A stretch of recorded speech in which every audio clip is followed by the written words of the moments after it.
प्राकृत अनुरागी सभी महानुभावों को मेरा डॉक्टर पुलक गोयल का यथा योग्य अभिवादन सादर जय जिनेन्द्र।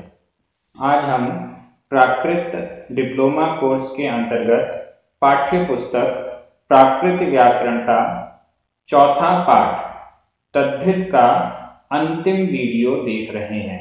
इसके पहले के 5 वीडियोस में आपने अलग अलग तद्धित के प्रत्ययों का प्रयोग किन किन अर्थों में किन शब्दों के साथ होता है इसको बहुत अच्छे से समझा है।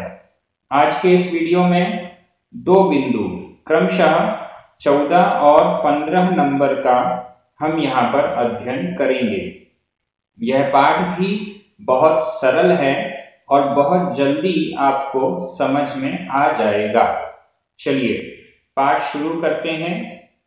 बिंदु क्रमांक 14 तर ब्रैकेट में है अर और तम अम प्रत्यय अथवा ईयस ईयस बड़ी ई है ईयस और इट्ठ यहां छोटी ई है इट्ठ प्रत्यय।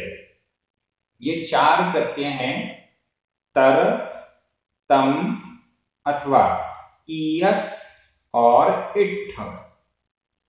जब 2 वस्तुओं की तुलना की जाती है, जब 2 वस्तुओं की तुलना की जाती है तो विशेषण तुलनात्मक कहलाता है। उसमें तुलनात्मक विशेषण लगता है और विशेषण के आगे अर या ईयस प्रत्यय जोड़े जाते हैं। क्या हुआ? 2 वस्तुओं में तुलना हो रही है। अब जहां पर 2 वस्तुओं में तुलना है तो अर और ईयस अर अथवा ईयस ये प्रत्यय जोड़े जाते हैं, जिससे विशेषता दिखाई जाती है। उसमें पंचमी विभक्ति होती है। ठीक है जी। जिससे हम विशेषता 2 वस्तुएं हैं जिससे विशेषता दिखा रहे हैं उसमें तो पंचमी विभक्ति लगेगी और जो विशेषण है उसमें अर अथवा ईएस प्रत्यय जुड़ेगा। जैसे इसका उदाहरण देखिए, मंती नरिंदत्तो नरिंदाओ आदि पडु अरो पडीयसो अत्थि। मंती मंत्री नरिंदत्तो नरिंदाओ राजा से, यहां पंचमी विभक्ति लगी है। 2 लोगों में तुलना हो रही है, मंत्री में और राजा में। जिससे तुलना हो रही है, जिसको जिससे जिससे अधिक विशेषता दिखाई जा रही है, नरेंद्र की अपेक्षा मंत्री पडु अरो पडीयसो पटुतर है, चतुर है। तो यहां कौन चतुर है? मंत्री चतुर है। किससे चतुर है? नरिंदत्तो नरिंदाओ नरिंद से, राजा से चतुर है। तो जिससे चतुर है, ये जिससे उसमें विशेषता दिखाई जा रही है, जिससे अधिक है उसमें पंचमी विभक्ति लग जाएगी और ये प्रत्यय लगेंगे अर अथवा ईयस। अब पडु चतुर के लिए है प्राकृत में पडु, अर प्रत्यय लग गया, पडु अर ये विशेषण है। अब यह मंती मंत्री के अनुसार है, मंती यह पुल्लिंग में प्रथमा एकवचन में है, इसलिए पडु अरो यह भी पुल्लिंग प्रथमा एकवचन में हो गया।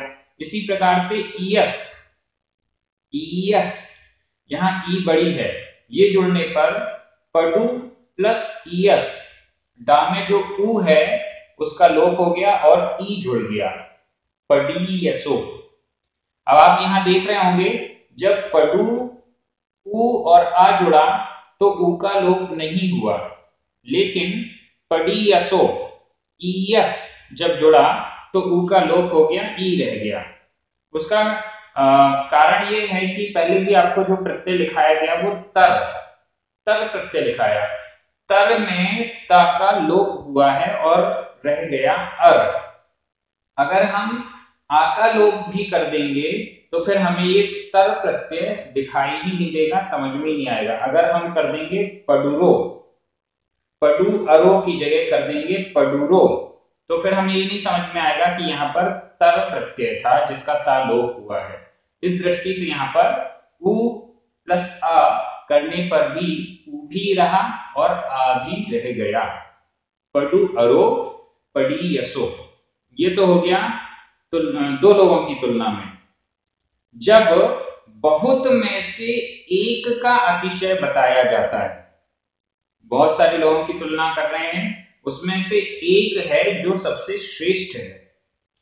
जब बहुत में से एक का अतिशय बताया जाता है तो वस्तुओं की तुलना करके एक की विशेषता बताई जाती है। यह अतिशय बोधक विशेषण कहलाता है। पिछला वाला था तुलनात्मक विशेषण, अब ये है अतिशय बोधक विशेषण। और विशेषण के आगे अम या इट्ठ प्रत्यय लगाया जाता है। जिनसे विशेषता बताई जाती है उनमें षष्ठी या सप्तमी विभक्ति होती है। जिनसे भी विशेषता बताई जा रही है उसमें या तो षष्ठी का बहुवचन या सप्तमी का बहुवचन प्रयोग में आता है। जैसे छत्ताणम छत्तेसु रामो पडु अमो पडिठो अत्थि। छात्रों में, छत्ताणम यह षष्ठी का बहुवचन है, छत्तेसु यह सप्तमी का बहुवचन है। छात्रों में रामो राम, पडु अमो पटुतम है, पटुतम यानी कुशलतम, चतुरतम, सबसे अधिक चतुर, सबसे अधिक कुशल, अच्छी यानी है। अब यहां भी पडु शब्द में अम जोड़ा तो ना तो उ का लोप हुआ है ना अ का लोप हुआ है और सीधे राम का विशेषण बनाया है, इसलिए प्रथमा का पुल्लिंग प्रथमा एकवचन का पडु अमो। पडिठो में पडु प्लस इट्ठो, पडु डा का उ लोप हो गया और इट्ठो का ई उसमें जुड़ गया, पडिठो पडिठो, ऐसा पडु अमो पडिठो। ये आपको समझ में आ गया होगा। इसके आगे एक सूची आपके सामने आ रही है जिसमें अर और अम प्रत्यय सभी विशेषणों के साथ लगाए जा सकते हैं, किंतु ईयस और इट्ठ प्रत्ययों को प्रयोगों के आधार पर समझा जाना चाहिए। ये डिफरेंस हो गया। अर और अम प्रत्यय तो सभी विशेषणों में लगाए जा सकते हैं, लेकिन ईयस और इट्ठ ये सभी में नहीं लगेंगे। हमें प्रयोग के आधार पर समझना होगा कि इसमें तो लग रहे हैं बाकी में नहीं लग रहे हैं। अब देखिएगा यहाँ जो चार्ट आपके सामने है, तिख तिख तिख का मतलब है तेज। अब अर और अम प्रत्यय जोड़ने पर तिख अर तिख अम ये विशेषण बन गया। अब जिसका विशेषण है उसके अकॉर्डिंग उसमें पुल्लिंग स्त्रीलिंग नपुंसकलिंग जो भी है वो आप लगा सकते हैं। तिख अर अधिक तेज, तिख अम सबसे तेज। जैसे इंग्लिश में गुड बेटर बेस्ट, उसी प्रकार से यहां पर भी तिख तिख अर तिख अम। प्रिय, प्रिय का मतलब है प्रिय, प्रिय अर प्रिय अम, प्रियतर और प्रियतम, सबसे अधिक प्रिय प्रियतम।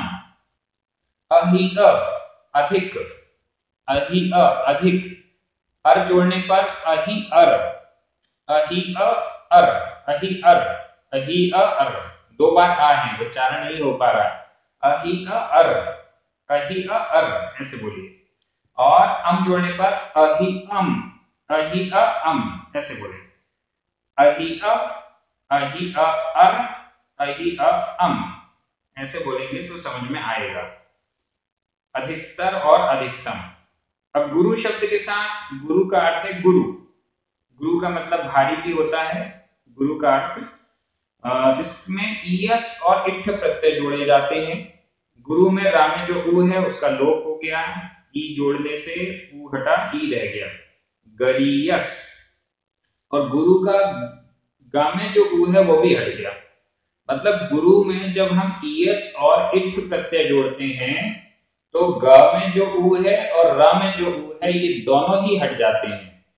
गरीयस, गरिष्ठ। गुरु का ईएस प्रत्यय जोड़ने पर गरीयस और इठ प्रत्यय जोड़ने पर गरिष्ठ। धनी, धनी, धनी का मतलब धनवान। ईएस प्रत्यय जोड़ने पर धनीयस, धनीयस।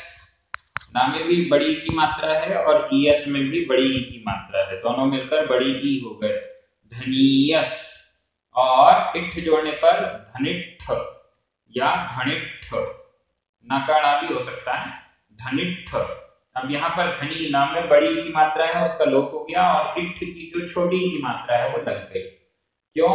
यहाँ पर आधा टा और ठा ये संयुक्त अक्षर है और संयुक्त अक्षर से पूर्व जो दीर्घ स्वर होता है उसको भी ह्रस्व कर दिया जाता है, छोटा कर दिया जाता है। धम्मी, धम्मी, धर्मात्मा, धार्मिक। अब इसमें ईएस प्रत्यय जोड़ने पर धम्मीअस या धम्मीयस और इठ प्रत्यय जोड़ने पर धम्मिठ, धम्मिठ। यहाँ दोनों जगह ईएस जोड़ने पर धम्मी में जो बड़ी ई है और ईएस का बड़ी ई दोनों मिलकर बड़ी ई हो गया। धम्मिठ में धम्मी में जो बड़ी ई है और इठ का छोटी ई है तो बड़ी ई का लोप हो गया, छोटी ई रह गई, धम्मिठ। पावी, पावी, पापी। पावीयस, पाविठ। यहाँ भी पावी प्लस ईएस, पावीयस, और पावी प्लस इठ। वह में जो बड़ी की मात्रा थी वो हट गई और उसकी जगह इठ की ई छोटी वाली लग गई, पाविठ।